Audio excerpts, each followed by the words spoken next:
Good morning, students. Good morning. Good morning, ma'am. Good morning. Yesterday we studied about the law of equal marginal utility. This law states when a consumer use their income in different aspects, he wants that the satisfaction from every aspect is equals to each other, and their satisfaction, total satisfaction will be maximum in their given income. यानी जो हमने law of marginal utility कल पढ़ा था, वहाँ पर हमने देखा कि अगर एक कंज्यूमर एक ही समय में using the several kind of goods, एक ही समय में बहुत सारी चीज़ों का इस्तेमाल करता है, तो वो चाहता है कि हर क्षेत्र में किया गया उसका एक्सपेंडिचर से उसका सेटिस्फैक्शन इक्वल्स टू हो. सेकेंड थिंग, इसके साथ साथ जो उसका टोटल सेटिस्फैक्शन आएगा वो मैक्सिमम होना चाहिए in their given income. So this is the law of equal marginal utility. यहां तक आपको कोई प्रॉब्लम है? No ma'am. ओके, चलो आज हम बात करते हैं कि हर लॉ के साथ हम पहले भी बात कर चुके. There are some assumptions are there. Can you give me the answer? What are these assumptions are known? कोई भी अजम्पशन इकोनॉमिक्स के, उसे हम किस नाम से जानते हैं? Ceteris paribus. बिल्कुल, ये बात ध्यान रखें क्योंकि बोर्ड में कई बार ऐसा जाता है what are the ceteris paribus of demand. So ceteris paribus, the things remain the constant during the any law. Economic law, किसी भी इकोनॉमिक लॉ से पहले जो चीजें कांस्टेंट मानी जाती हैं, that is assumption, that is ceteris paribus. Okay, so we are discuss about the assumption of law of equal marginal utility. यानी जो लॉ हमने कल पढ़ा उसमें हमने किन किन चीजों को कांस्टेंट रखा. सबसे पहला, no change in the price of the commodity. ठीक है, हमने वहां डिपेंड किया था कि प्राइस ऑफ एक्स अज्यूम किया था इतना है, प्राइस ऑफ वाई इतना है. So we assumed the constant price of commodity there. तो हम चाह रहे हैं कि जब तक हम उस नियम का यूज करें the prices will be not change, कि प्राइसेस में कोई भी चेंज नहीं होना चाहिए. क्लियर? Yes, ma'am. क्योंकि Yes, ma'am. If the price will change, ठीक है, अगर प्राइस बदल गई तो आपका सेटिस्फैक्शन विल आल्सो चेंज. क्यों? Because if price of any commodity increases, for example if the price of x increases, your satisfaction will, अगर किसी चीज की कीमत बढ़ जाएगी तो आपका सेटिस्फैक्शन डिक्रीज हो जाएगा, डिक्रीज हो जाएगा. ठीक है ना? तो आपका जो कॉम्बिनेशन बना था वो कॉम्बिनेशन क्या हो गया? बिगड़ गया. आपको मैं इसका एग्जांपल से बताती हूँ. मान लीजिए कि MU(x) आपने लिया, यहाँ पर है इसका, और MU(y) upon price of y, ये इसकी कंडीशन होती है. ठीक है, इसमें आपने मान लिया कि प्राइस ऑफ x मान लीजिए 4 है और प्राइस ऑफ y मान लीजिए 5 है. दोनों को हमने कांस्टेंट माना. ठीक है, जो हम x की ये देख रहे हैं मार्जिनल सेटिस्फैक्शन, यहाँ पर मान लीजिए वो है आपका 20. ठीक है, डिवाइडेड बाय 4 कितना आ गया? 5. जो y का satisfaction that is 25, price of y is 5. ठीक है, यहाँ प्राइस ऑफ y 5 है. अब आपका कॉम्बिनेशन क्या बैठ गया? आपके दोनों ही कमोडिटी का सेटिस्फैक्शन जो है मार्जिनल वो इक्वल्स टू है. अब इस कंडीशन में if the price of x change, increase हो गई, मान लीजिए प्राइस ऑफ x चेंज हो गई. ठीक है, अब क्या हो गई? ये 6 हो गई, या मान लीजिए यहाँ पर 4 की जगह क्या हो गई? प्राइस ऑफ x कितना हो गया? 5 हो गया. ठीक है, अब हमें क्या करना पड़ेगा? 20/5. ठीक है, यहां पर कितना सेटिस्फैक्शन हो गया आपका? 4. Now the satisfaction which comes from the commodity x is 4 which is less than y. ठीक है ना? अब दोनों का इल बैलेंस हो गया. इसका तो सेटिस्फैक्शन 5 है, इसका 4 है. ठीक है, अब कंज्यूमर का बैलेंस क्या हो गया? बिगड़ गया, क्योंकि एक कमोडिटी से सेटिस्फैक्शन ज्यादा मिल रहा है और एक से कम मिल रहा है. ठीक है, अब इस बैलेंसिंग के लिए क्या करना पड़ेगा? उसे x की कमोडिटी को तब तक घटाना पड़ेगा जब तक उसकी बैलेंसिंग वापस बराबर ना हो जाए. समझ गए? Yes ma'am. सो हमने अजम्पशन लिया कि no change in the price of commodity, क्योंकि if the prices will change their satisfaction, equal satisfaction level will also change. The second thing, the income of the consumer is fixed. हमने माना था ना कि income of the consumer fixed है. अगर हम income को बढ़ा देंगे तो अब उसको सेटिस्फैक्शन हो सकता है ज़्यादा यूनिट से मिले, और अगर इनकम को डिक्रीज कर देंगे, now they get the satisfaction with the less unit of commodities. Clear? Yes, ma'am. Now the third thing is marginal utility of money is constant. यहाँ हम बात करते हैं what is marginal utility of money. The marginal utility means when you spending the additional unit of money, your satisfaction will be decreasing. That is marginal utility. कि money की जो marginal utility उसको हमने क्या माना? Constant. जबकि ऐसा नहीं होता. किसी भी चीज़ की जो marginal utility है वो क्या होती है? Decreasing होती है. जबकि हमने money की worth को मान लिया कि 1 रुपीज़ इक्वल्स टू क्या हो गया? 4 यूनिट हो गया, या 1 रुपीज़ इक्वल्स टू 5 यूनिट हो गया. जबकि आपको पता है कि मार्जिनल यूटिलिटी ऑफ मनी है दैट इज ऑल्सो डिक्रीजिंग, क्योंकि जो मनी की परचेजिंग पावर पहले थी, क्या आज वो एज इट इज है? No, ma'am. नहीं है ना. तो मनी की जो मार्जिनल यूटिलिटी है वो भी कांस्टेंट नहीं हो सकती. तो इसको हमने क्या माना यहाँ पर? हमने उसे यहाँ पर कांस्टेंट माना लॉ को बनाने के लिए. Consumer has perfect knowledge of utility obtained from the goods. यहाँ हमने कंज्यूमर को इतना माइंडेड माना है, इतना रेशनल माना है कि हर चीज़ की वो फटाफट निकाल लेता सेटिस्फैक्शन, कि मैंने इसको इतना काम में लिया तो मुझे ये सेटिस्फैक्शन मिला. ठीक है, सारा खेल किसका है? सेटिस्फैक्शन का ही है. तो कंज्यूमर यहाँ पे इतना माइंडेड है, इतना रेशनल है, he can calculate the whole the satisfaction of the goods. सभी गुड्स की सेटिस्फैक्शन को वो कैलकुलेट कर सकता है. So these are the assumption और things which remain constant during the law. Clear हो गया ये? Yes ma'am. चलिए स्क्रीनशॉट लेना चाहे तो ले लीजिए.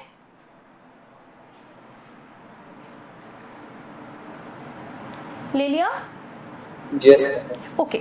अब हम बात करें सेकेंड थिंग जो हमारी है यहाँ पर. Now the second thing is the limitations of. Her law के साथ जब उसके अजम्पशंस होते हैं तो कुछ उसके एक्सेप्शंस भी होते हैं जो लॉ से डिफरेंट होते हैं. That is there limitations.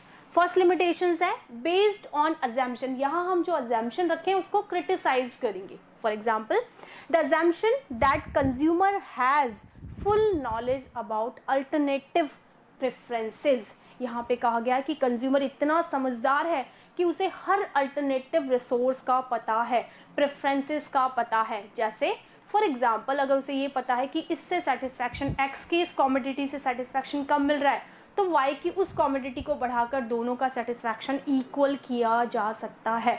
तो कंज्यूमर को सारे प्रेफरेंसेस की पूरी नॉलेज होती है, उसे पता है कि वो कैसे कैलकुलेशन करेगा. तो यहाँ कंज्यूमर को इतना रेशनल और समझदार बनाया गया है कि उसको पूरी नॉलेज है कि वो अपने प्रेफरेंसेस को कैसे जस्टिफाई करेगा. The second thing, assume that the consumer is rational. वो इतनी कैलकुलेशन कर लेता है, ठीक है ना, वो सारी कैलकुलेशन इतनी माइंड में कर लेता है. जब वो गुड्स खरीदने जाता है तो उसका दिमाग चलता है कि हाँ किस तरह से इस वस्तु को मैनेज करेंगे तो मेरी इनकम में मुझे हाईएस्ट सेटिस्फैक्शन मिलेगा. तो कंज्यूमर को इतना नॉलेजेबल यहाँ पर माना गया है. The third thing, assume that the commodities are divisible. हमने क्या देखा? यूनिट्स में लिया. If you use the first unit you get the satisfaction of 20.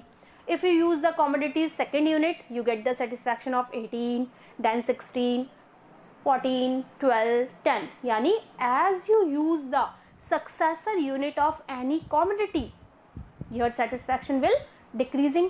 यानी यहाँ पे क्या माना कि सारी commodities क्या हैं?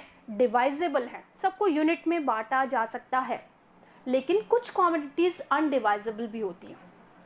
ठीक है, तो वहाँ ये लॉ का ये लागू नहीं हो सकता. यानी जो अनडिवाइजेबल कमोडिटीज है उस पर law of equal marginal utility implemented नहीं होता. क्लियर? ये बात समझ में आ गई? ओके, नेक्स्ट देखिए.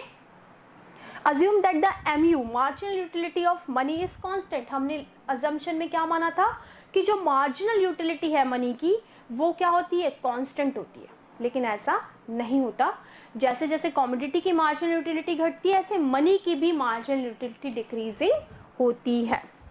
Budget period is not fixed, हमने वहाँ पे इनकम को फिक्स्ड माना कि हमारे पास 48 rupees to spend, 98 rupees for spend, लेकिन if consumers income is change, अगर कंज्यूमर की इनकम बढ़ गई तो उसका बजट का जो एरिया है वो भी बढ़ जाएगा, कंज्यूमर की इनकम घट गई तो बजट का जो एरिया है वो भी घट जाएगा। तो कंज्यूमर की इनकम अगर चेंज होती है तो बजट का पीरियड भी चेंज हो जाता है, बजट का एरिया भी चेंज, जो लिमिटेशंस हैं वो भी चेंज हो सकती हैं।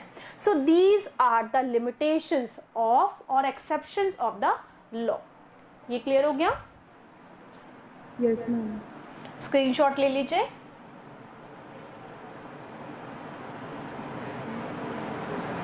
स्क्रीनशॉट ले लिया?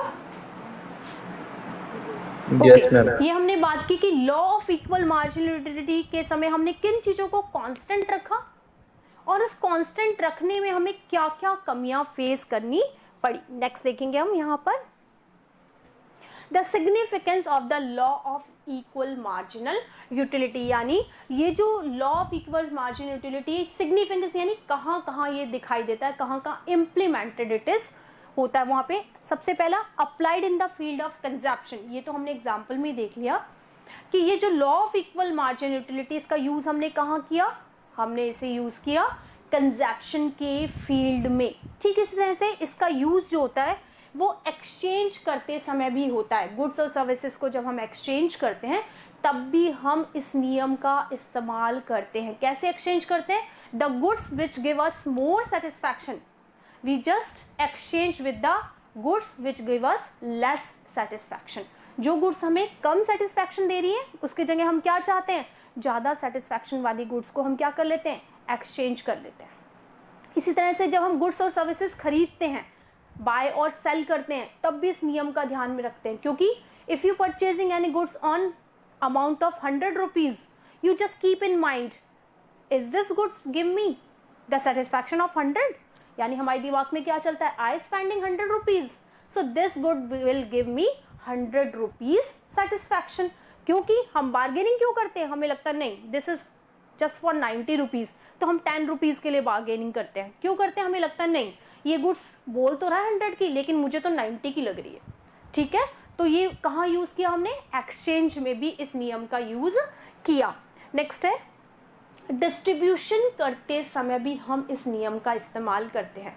डिस्ट्रीब्यूशन का मतलब जब फैक्टर्स को उनकी इनकम दी जाती है वहाँ भी इस नियम का इस्तेमाल किया जाता है। और इस तरह से प्रोडक्शन एरिया में कॉस्ट को मिनिमाइज करने के लिए और प्रोडक्शन को मैक्सिमाइज करने के लिए भी हम इस नियम का इस्तेमाल करते हैं। Those the factors who giving the more production और more efficiency, so we have to use that type of inputs in the production area. ये बात क्लियर हो गई? Yes, ma'am. Now the second thing कि कहाँ हम इसका यूज करते हैं, this is use in the cost minimisation and production maximisation. तो इस नियम का इस्तेमाल हमने कहाँ किया, अपनी कॉस्टिंग को सबसे कम करने के लिए और प्रोडक्शन को ज़्यादा करने के लिए प्रोड्यूसर इस नियम का इस्तेमाल करता है। यानी as the consumption field, production field में भी इस नियम का इस्तेमाल किया जाता है, क्योंकि जैसे जैसे प्रोड्यूसर अपनी स्पेंड करता है मनी, जैसे आपका बजट होता है ना कंज्यूमर का, ऐसे प्रोड्यूसर की भी कैपिटल होती है। उसको पता होता है मुझे 5 लाख इन्वेस्ट करने हैं, मुझे 15 लाख इन्वेस्ट करने हैं, मुझे 20 लाख इन्वेस्ट करने हैं। जब वो इन्वेस्ट करता है तो 2 चीज़ों पे ध्यान रखता है, एक होता है रेट ऑफ इंटरेस्ट और एक एफिशिएंसी ऑफ मनी। यानी आपने अगर पैसा उधार लेके इन्वेस्ट किया 5% पे, तो आप क्या चाहते हैं, आउटपुट कम से कम 5 से ज़्यादा मिले, तभी तो आप 5% चुकाएंगे भी और अपना प्रॉफिट भी रखेंगे। यानी मनी की एफिशिएंसी इतनी ज़्यादा होनी चाहिए कि आपकी कॉस्टिंग से ज़्यादा आपका मार्जिन निकलना चाहिए। तो इस लॉ के थ्रू हम क्या करते हैं, कॉस्ट को मिनिमाइज करने की कोशिश करते हैं और अपने प्रोडक्शन को मैक्सिमाइज करने की कोशिश करते हैं, ताकि हमारा जो बीच का रेशियो है कॉस्ट और आपके प्रोडक्शन का, उसमें हमारा प्रॉफिट का रेशियो निकल आए। Okay, Yes, ma'am. नेक्स्ट है कहाँ यूज करेंगे, this is use in public finance. Public finance कैसे कि आप जब लोगों से, ठीक है, आप देखते हैं कि जो हमारी फिस्कल पॉलिसी है उसमें क्या होता है, रेवेन्यू होता है और एक्सपेंडिचर्स होते हैं। ठीक है, सरकार लोगों पर टैक्स लगाती है। ठीक है, किस लिए? रेवेन्यू के लिए टैक्स लगाती है। तो टैक्स लगाते समय वो ध्यान रखती है कि किसके लिए मनी की वर्थ ज़्यादा है और किसके लिए कम है। ठीक है, जिनके लिए मनी की वर्थ बहुत ज़्यादा होती है उन पे टैक्स क्या लगाती है गवर्नमेंट? जिनके लिए मनी की वर्थ ज़्यादा उन पे टैक्स कम लगाएंगे या ज़्यादा? बोलिए। ज़्यादा लगा देंगे। अच्छा सुनो, चलो पुअर सेक्शन है उसके लिए मनी की वर्थ ज़्यादा होती है या जो अपर सेक्शन है उसके लिए मनी की वर्थ ज़्यादा होती है? वर्थ मतलब वेटेज, मनी की वैल्यू लोअर लेवल के लिए ज़्यादा होती है। तो क्या फिर लो लेवल पे हम ज़्यादा टैक्स लगा दें? नहीं, कम नहीं ना। तो जिन लोगों के लिए मनी की वर्थ, परचेजिंग पावर, वैल्यू बहुत ज़्यादा होती है उन पे हम टैक्स कम लगाते हैं, क्योंकि मनी की वर्थ किसके लिए ज़्यादा है? जो मिडिल क्लास है, जो लो कैटेगरी है। टाटा बिरला अंबानी की बजट पे क्या फ़र्क पड़ेगा अगर सिलेंडर महंगा हो गया, कुछ ऐसा हो गया?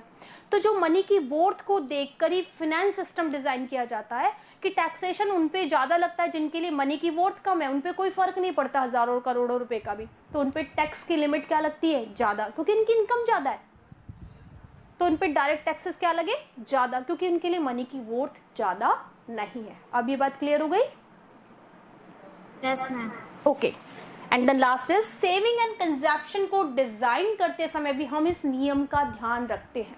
हम पहले भी बात कर चुके हैं। The law of equal marginal utility states that a consumer can spend there income in different aspects, like that the marginal satisfaction of every aspect is equals to each other, यानी हर क्षेत्र का सेटिस्फैक्शन क्या होना चाहिए? बराबर।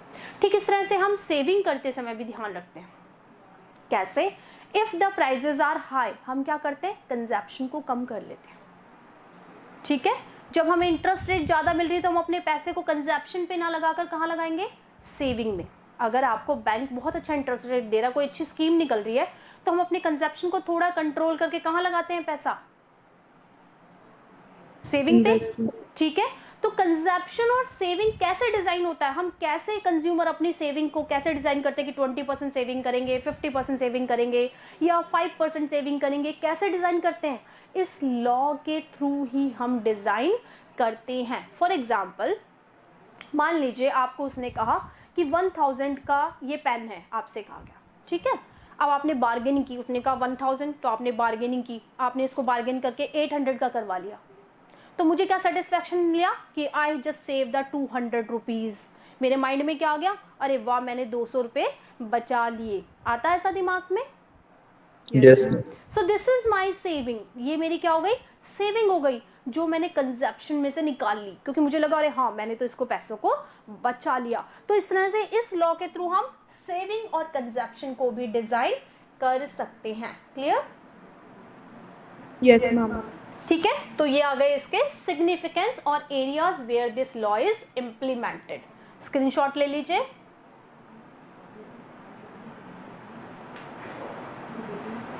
हो गया? Yes, ma'am. Okay, next देखिए।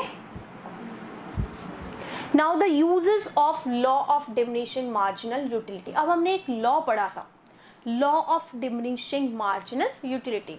It states when a consumer use anything in a continuous process, जब किसी चीज का आप सक्सेसर यूनिट्स का यूज करते हैं, the marginal satisfaction of the commodity will decline, यानी किसी भी चीज़ का यदि आप लगातार इस्तेमाल करते हैं तो उससे मिलने वाला सेटिस्फैक्शन क्या हो जाता है? कम हो जाता है।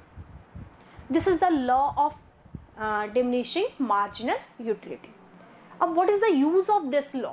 जैसे हमने देखा law of equal marginal utility का यूज हमने देखा कंजप्शन में होता है, प्रोडक्शन में होता है, डिस्ट्रीब्यूशन में होता है, फिनेंस में होता है, सेविंग कंजप्शन में भी होता है। इसी तरह से law of diminishing marginal utility कई दूसरे लॉ उस पर डिपेंड करते हैं। जैसे first the law of demand. जो लॉ ऑफ डिमांड है वो law of diminishing marginal utility पर डिपेंड करता है, क्योंकि जब हम रीजन पढ़ते हैं why the law of demand implemented, तो हम बोलते हैं because of law of diminishing marginal utility. है ऐसा? Yes, ma'am. अब देखिए Yes, कैसे। अब देखिए कैसे।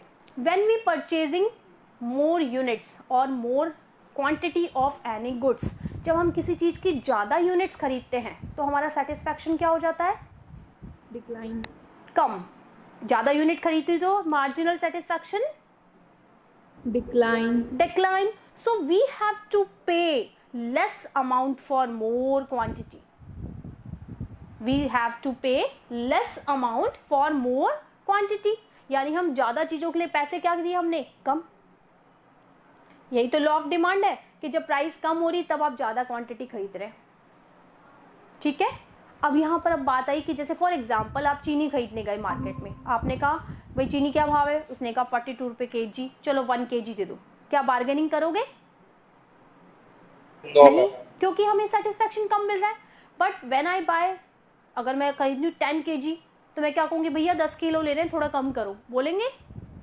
Yes, ma'am. क्यों? क्योंकि ज़्यादा क्वांटिटी लेते समय हमें सेटिस्फैक्शन क्या मिल रहा है? कम। तो हम क्या करेंगे? उसकी प्राइजेस को थोड़ा कम करवाने की कोशिश करेंगे। इसी तरह से जब किसी चीज़ की प्राइस कम होती है तो हमारा सेटिस्फैक्शन क्या हो जाता है? Increase. बढ़ जाता है। तो हम क्या करते हैं? प्राइस के कम होने पर सेटिस्फैक्शन बढ़ गया तो हमने उस चीज़ को क्या करा? ज़्यादा खरीदा। जब प्राइस ज़्यादा हो गई तो हमारा सेटिस्फैक्शन क्या हो गया? Come. Decrease. कम। तो हमने उस चीज को क्या करा? कम क्वांटिटी में कम। खरीदा। तो this is the law of diminishing marginal utility. क्या है? किसका बेस है? लॉ ऑफ डिमांड का बेस है। क्लियर हो गई ये बात? Yes, ma'am. Okay. Yes, ma'am. ऐसे ही law of equal marginal utility is also based on law of diminishing marginal utility, क्योंकि डिमिनिशिंग मार्जिनल यूटिलिटी से हमें पता चलता है कि as we use the successor unit of any commodity our additional satisfaction will decline. ठीक है, ये क्या है? Law of diminishing marginal utility.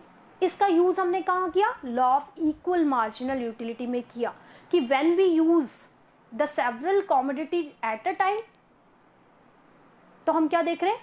The satisfaction, marginal satisfaction of X decline, Y decline, Z decline. देखा आपने? Yes, ma'am. ठीक है, तो वो कहाँ से आया? Law of diminishing marginal utility से ये कॉन्सेप्ट हमारे दिमाग में आया कि as we uses the number of units, हम किसी भी चीज़ का ज़्यादा इस्तेमाल करते हैं तो उसका सेटिस्फैक्शन क्या हो जाता है?